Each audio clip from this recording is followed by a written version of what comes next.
Usap-usapan ngayon sa entertainment industry ang umano'y interest ng TV5 na makakuha ng ilang artista mula sa GMA Network para sa mga susunod nitong programa at proyekto.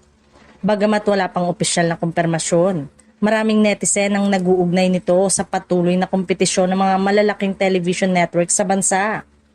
Ayon sa mga ulat at espekulasyon online, patuloy na naghahanap ang TV5 ng mga bagong personalidad na maaaring magbigay ng panibagong sigla sa kanilang mga palabas. Dahil dito, ilang kilalang pangalan mula sa GMA ang napapasama sa mga usap-usapan ng mga tagahanga. Hindi naman bago sa industriya ang paglipat ng mga artista mula sa isang network patungo sa iba. Sa paglipas ng mga taon, maraming artista na ang nagkaroon ng pagkakataong makatrabaho ang iba't ibang kumpanya, depende sa mga proyektong inaalok sa kanila.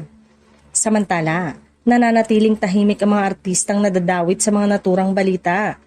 Wala pa ring opisyal na pahayag mula sa kanilang mga kampo kaugnay sa posibilidad ng paglipat o pakikipagtrabaho sa TV5.